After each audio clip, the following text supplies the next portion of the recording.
spikinlere Yaşından ne geberdim Düşündüğümde gel olsa da yaram gelir giderdim Yaram gelir giderdim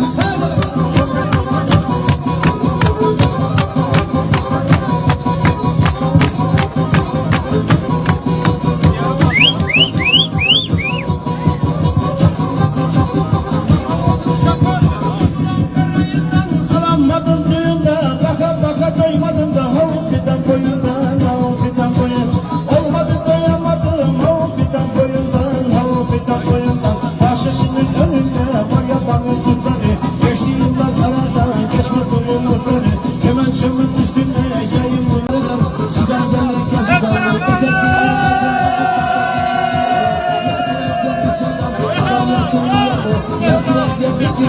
Adam yakınlıyor mu? Taşıya spikinlere Yaşından ne geberdim Düşündüğümde gel olsa da yaram gelir